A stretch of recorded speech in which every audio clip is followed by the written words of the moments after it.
मैं काजल आप सभी का स्वागत करती हूँ अपने YouTube channel smart study and learning पर। आज हम इस वीडियो में अव्यय के बारे में पढ़ेंगे। तो चलिए देखते हैं अव्यय क्या होता है।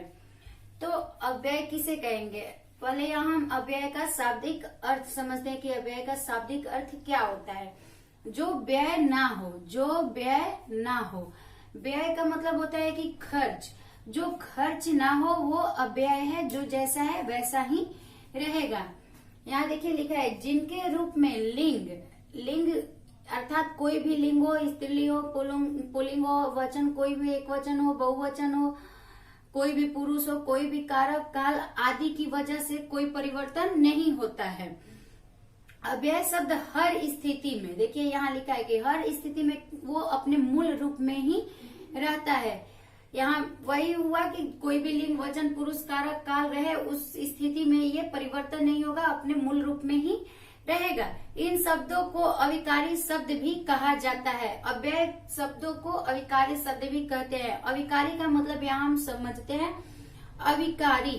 देखिए विकार, विकार का अर्थ होता है रूप आकार में परिवर्तन। यहाँ लिखा है अविकारी, तो ये रूप और आकार में इसके कोई परिवर्तन नहीं होती है। वो जिस स्थिति में है, वो हर स्थिति में अपने मूल रूप में ही रहेगा, किसी वजह से उसके रूप आकार में कोई परिवर्तन नहीं होगा।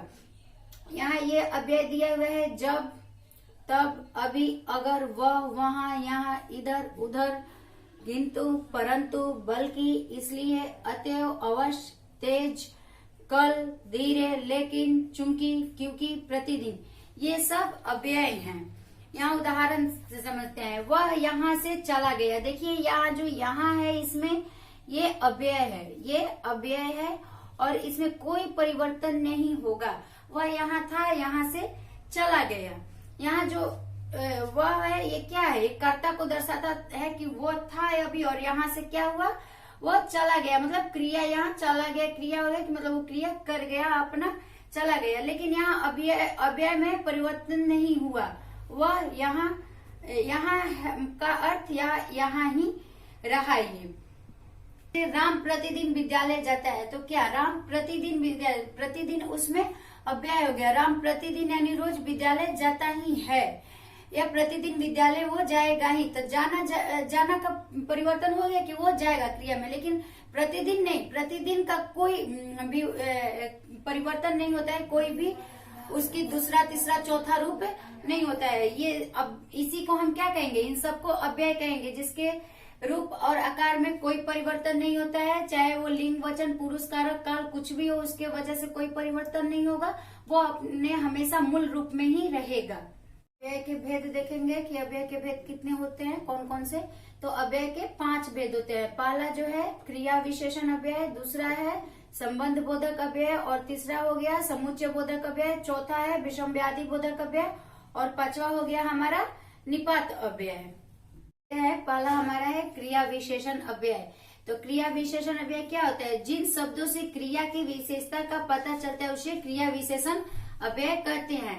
तो क्रिया क्या है, हम किसी कार्य को करते हैं तो क्रिया है। जैसे हम अभी यहाँ आपको पढ़ा रहे हैं, तो हमारा पढ़ाना क्या है, एक क्रिया है। हम अभी आपको पढ़ा रहे हैं, मतलब हम पढ़ाने का कार्य कर रहे हैं, ये हमारा एक क्रिया हो गया जो हम पढ़ा रहे हैं। और हमारे पढ़ाने की विशेषता का पता चला उसे क्या कहेंगे, क्रिया विशेषण अव्यय कहेंगे। तो वही ये लिखा है कि जिन शब्दों से क्रिया की विशेषता, जो क्रिया हो रहा है उसकी विशेषता का पता चलता है, उसे क्रिया विशेषण अव्यय कहा जाता है। उसे क्या कहेंगे, क्रिया विशेषण अव्यय। क्रिया विशेषण अव्यय में देखिए कौन कौन से शब्द होते हैं। तो हमारा क्रिया विशेषण होता है जब देखिए यहाँ तेज, अब, रात, धीरे धीरे, प्रतिदिन, सुंदर, वहां, तक, जल्दी, अभी, बहुत, ये शब्द जो है जहां पर दिख जाए वहां क्या होगा, क्रिया विशेषण अव्यय होता है। जो शब्द, जो वाक्य में ये सब सारे शब्द चले आते हैं वहां क्रिया विशेषण ही होता है। जैसे यहाँ देखिए वह यहाँ से चला गया, यहाँ तो हमारा अव्यय हो गया, वहां वह हमारा यहाँ कर्ता हो जाता है। तो वह यहाँ से चला गया, तो चला गया क्या है, हमारा क्रिया है। यहाँ क्या कर रहा है, यहाँ जब आया ये सब जो शब्द आ गए, मतलब उस शब्द में से यहाँ जो आया तो उसमें क्या हो गया, हमारा क्रिया विशेषण हो गया, वह यहाँ से चला गया। अब पढ़ना बंद करो। यहाँ देखिए अब क्या है, अव्यय है, अव्यय हो गया। पढ़ना हमारा क्या है, क्रिया, पढ़ना हमारा एक क्रिया हो गया। यहाँ बंद करना भी यहाँ है, क्या है हमारा एक क्रिया है। वो क्या कर रहा है कि अब जो तुम कार्य, पढ़ाई का कार्य कर रहे हो, वो अब क्या करो, बंद करो। तो इसमें यही दिया है कि यहाँ तेज, अब, रात, धीरे धीरे, प्रतिदिन, सुंदर, वहां तक, जल्दी, अभी, बहुत, ये सब जहां पर आते हैं, ये सब जो अव्यय हैं जहां पर चले आते हैं वहां पर क्रिया विशेषण अव्यय होता है। तो यहाँ समझ गए ना कि यहाँ है ये अव्यय, यहाँ जो है, यहाँ ये आया तो यहाँ क्या हो गया, हमारा क्रिया विशेषण अव्यय हो गया, वो कोई क्रिया कर रहा है। अब आया तो यहाँ ये बोध कराता है कि वो अब कोई क्रिया कर रहा है। इसी को हम क्या कहेंगे, क्रिया विशेषण अव्यय कहेंगे। दूसरा देखेंगे संबंध बोधक अव्यय। तो देखिए संबंध बोधक अव्यय, इसके नाम से ही दर्ज रहा है कि संबंध, संबंध क्या है, जो एक किसी और के साथ, एक दूसरे के साथ जुड़ना ही एक संबंध होता है। तो यहाँ संबंध का बोध करा है, वही अव्यय, संबंध बोधक अव्यय। तो इसका क्या परिभाषा होता है, देखते हैं। जिन अव्यय शब्दों के कारण संज्ञा के बाद आने पर दूसरे शब्दों से उसका संबंध बताते हैं, उन शब्दों को संबंध बोधक शब्द कहते हैं, उन शब्दों को संबंध बोधक शब्द कहते हैं। तो देखिए ये कह रहे हैं कि जो अव्यय शब्द संज्ञा के बाद आने पर दूसरे शब्दों के साथ संबंध का बोध कराए या बताए, उसको हम संबंध बोधक शब्द कहेंगे। और संबंध का अर्थ ही होता है एक दूसरे के साथ जुड़ाव। तो देखते हैं कि संबंध बोधक अव्यय कौन कौन से। तो देखिए यहाँ देखिए, बाद, भर, के ऊपर, की ओर, कारण, ऊपर, नीचे, बाहर, भीतर, बिना, सहित, पीछे, से पहले, से लेकर, तक, के अनुसार, की खातिर, के लिए, ये सब जो भी शब्द है ये क्या है, संबंध बोधक अव्यय है। और ये जो संज्ञा के बाद आएंगे तो दूसरे शब्दों के साथ जुड़कर क्या करेंगे, संबंध को बताएंगे। तो ये देखते हैं, उदाहरण से समझते हैं। यहाँ देखिए उदाहरण है कि मैं विद्यालय तक गया। तो यहाँ जो है विद्यालय हो गया, ये एक संज्ञा हो गया, ये एक हमारा संज्ञा हो गया। तक इसमें एक अव्यय हो गया, और ये जो हो गया हमारा क्रिया हो गया। गया जो है ये क्रिया है, और ये मैं जो है ये क्या है, करता है। अभी यहाँ फिलहाल ये करता ही है। तो ऐसे तो ये बोला है कि मैं विद्यालय तक गया। तो विद्यालय जो है एक संज्ञा, और संज्ञा के बाद ये जो आया है तक, ये एक अव्यय है। लेकिन जो ये संज्ञा के बाद आया तो ये एक क्रिया, यानी एक शब्द और शब्द के साथ जुड़ के क्या हो गया, संबंध को दर्शा दिया कि वो विद्यालय तक गया, या मैं जो हूँ वो विद्यालय तक गया। यहाँ देखिए दूसरा देखते हैं, स्कूल के समीप मैदान है। तो ये देखिए स्कूल जो है क्या है, एक ये संज्ञा है, और ये जो है के समीप, ये एक अव्यय है। के समीप क्या है, एक अव्यय, और मैदान ये भी एक शब्द ही है।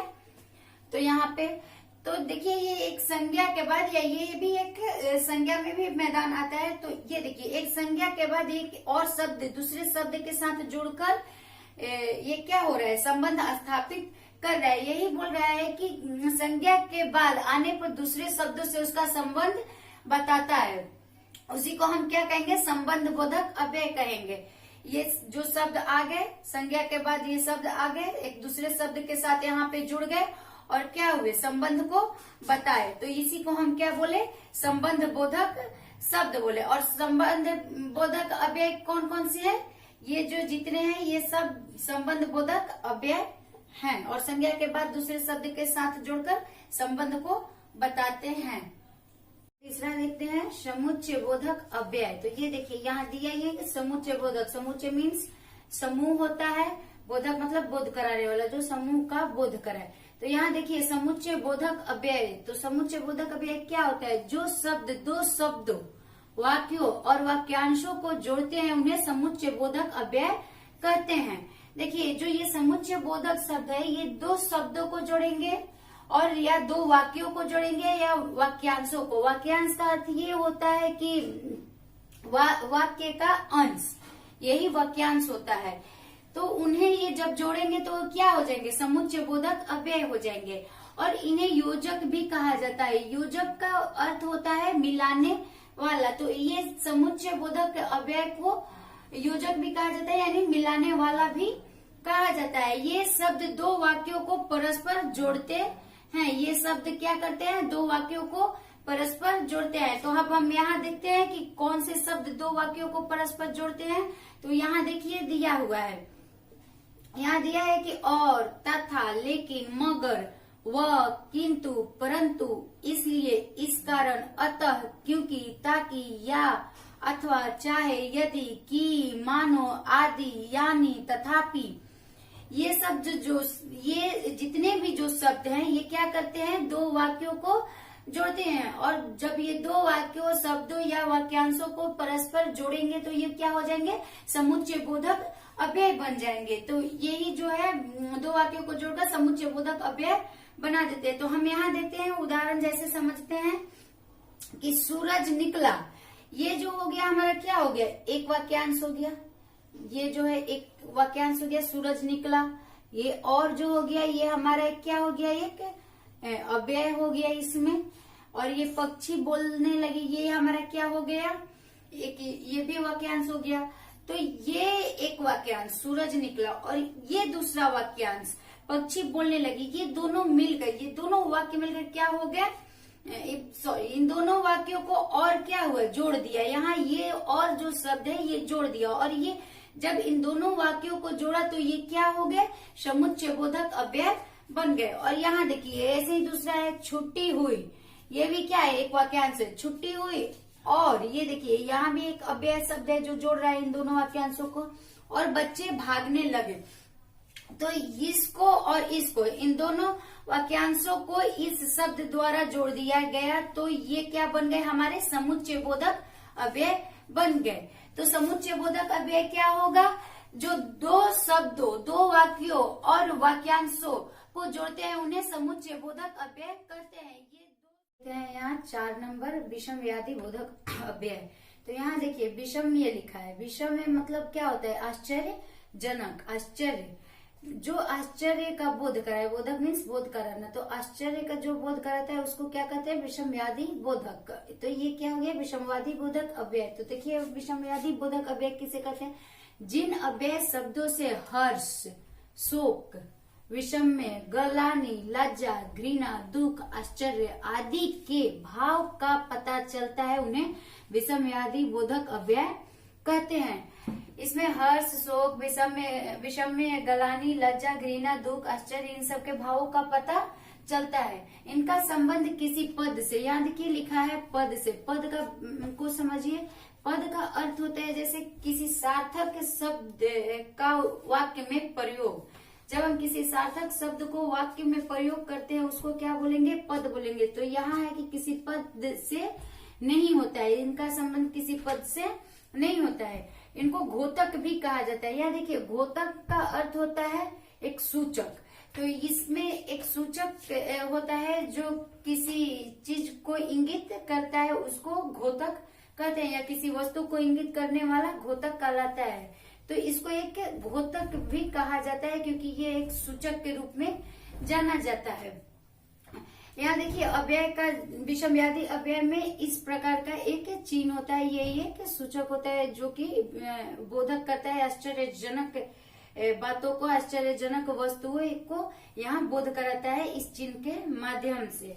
यहाँ देखिए लिखा हुआ है वाह क्या बात है, तो यहाँ देखिए विषमव्याधि चिन्ह है। तो इसमें देखिए बोल रहा है कि वाह, वाह क्या मतलब कोई चीज हम अच्छा देखते हैं तो हमें आश्चर्य होता है, तो बोलते हैं कि वाह क्या बात है।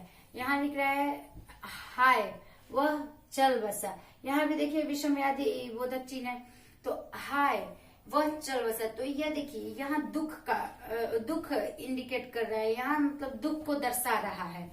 ने बोला था ना कि घोतक मतलब क्या होता है, दर्शाना, एक सूचक दर्शाता है, इसको घोतक कहते हैं। तो यहाँ देखिए ये दर्शा रहा है इस चिन्ह के, यहाँ एक विषमव्याधि चिन्ह दिया, लेकिन ये हाय लिखा हुआ है और लिखा हुआ है वह चल बसा, तो यहाँ क्या एक दुख को दर्शा रहा है, तो लिखा है हाय वह चल बसा।